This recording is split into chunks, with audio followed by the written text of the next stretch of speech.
Welcome back, everyone, to Game Reviews with Ludus Infinium. This is my first game review in quite a while, and I apologize because this is one I should have done sooner, and hopefully there will be one next week as well, assuming everything goes right. So, let's get into it with the game review of Metro Exodus.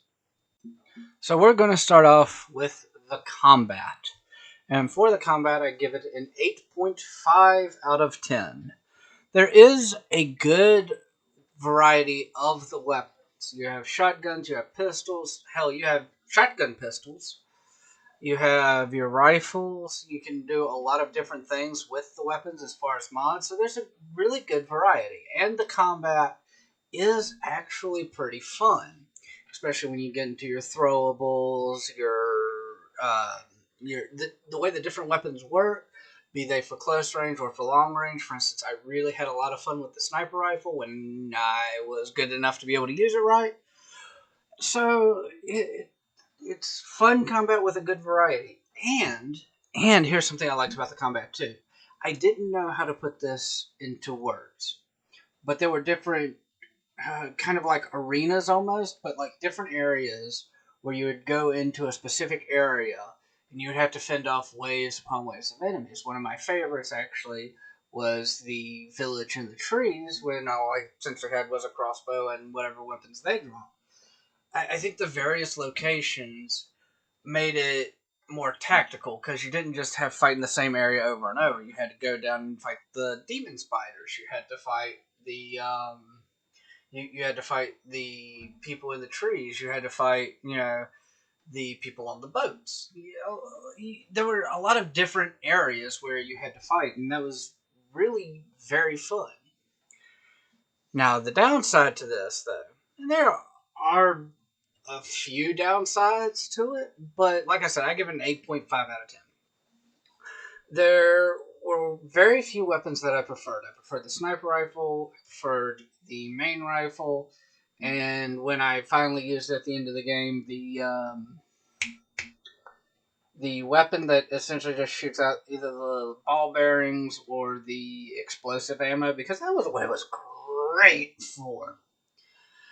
But that being said, I put this in a couple of different areas because it does affect different areas of the game.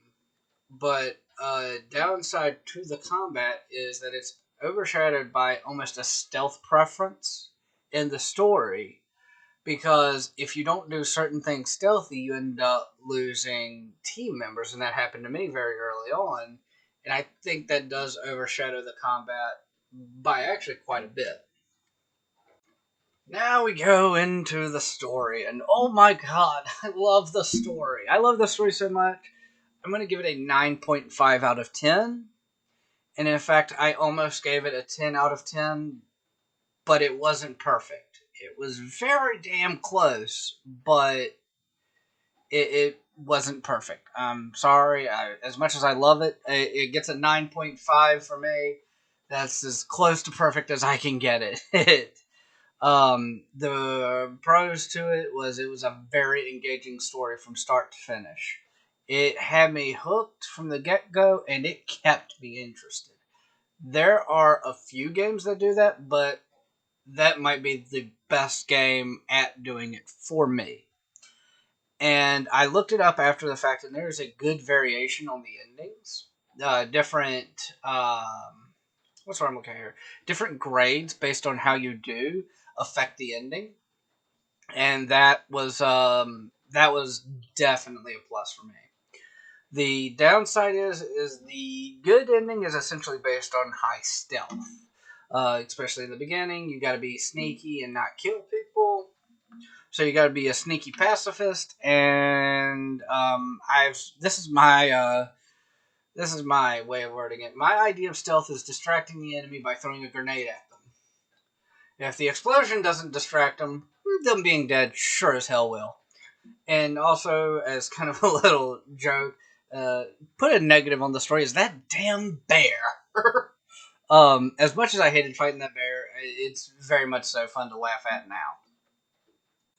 And in one of the very few cases that I've ever done, for the dialogue, I gave it a 10 out of 10.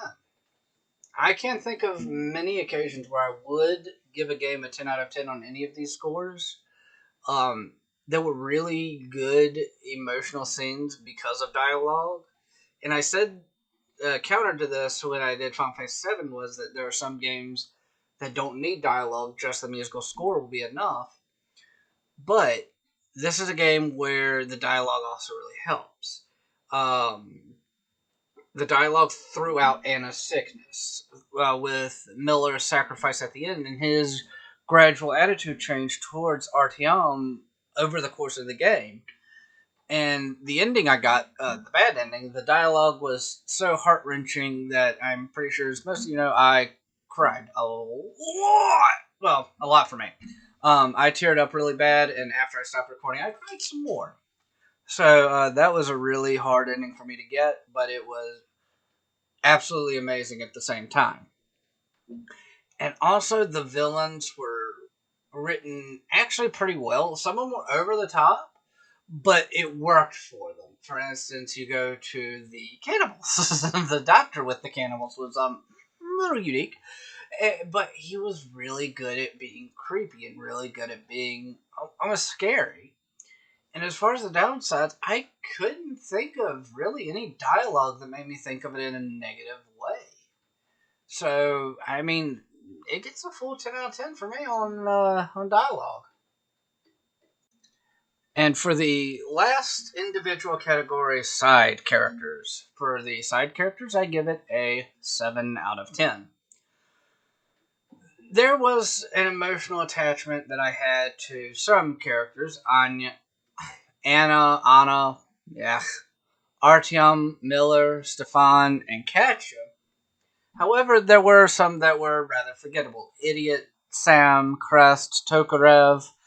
But also at the same time, I feel like that's not completely fair because I was debating about giving it a lower score because I didn't feel that connection to the majority of the side characters.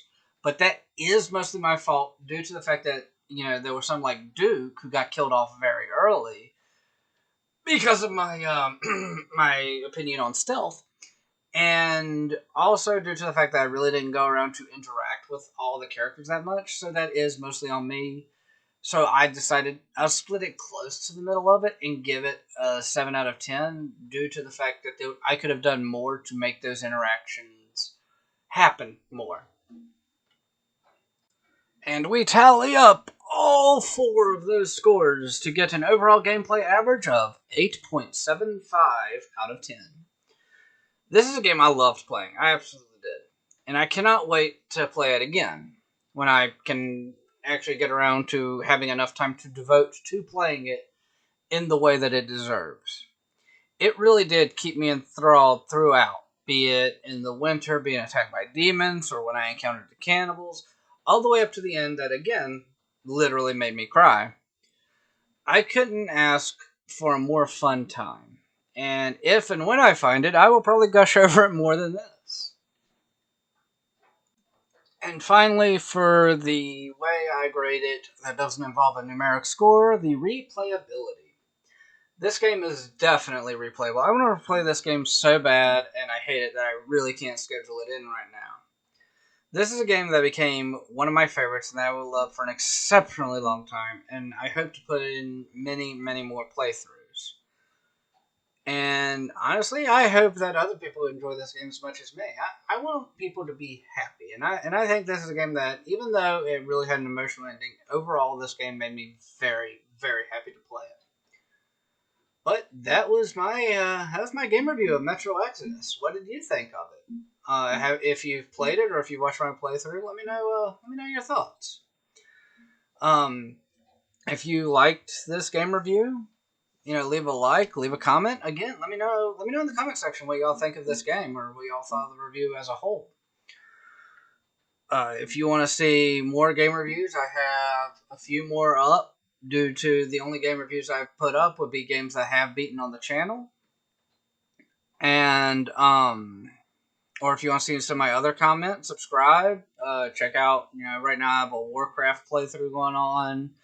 Cyberpunk 2077, Witcher 3, Mass Effect 3, and a 40k Gladius, along with my 40k Rants series going on currently. Due to I got really behind, but I will pick up my 40k lore where I picked off. And the first video, when I can get back to it, will be the lore video on Jagatai Khan. So if any of that interests you, please subscribe. Check out some of those playlists. I have a lot of videos. You never know, you might find something you like on there. But with all that being said, actually, before I forget, if you want to suggest games or videos to do, join the Discord community. I have a list of all the games I currently have to play on YouTube that I'm willing to play on YouTube. Suggest one of those out. And even if the community doesn't vote for it, if it's a really good pick, I might even pick it for my pick of the current week. And finally, because I am a little forgetful right now, with all that being said, all I can really say is I hope to see y'all in the Discord. Hope y'all have a good time, and I will see you in the next one.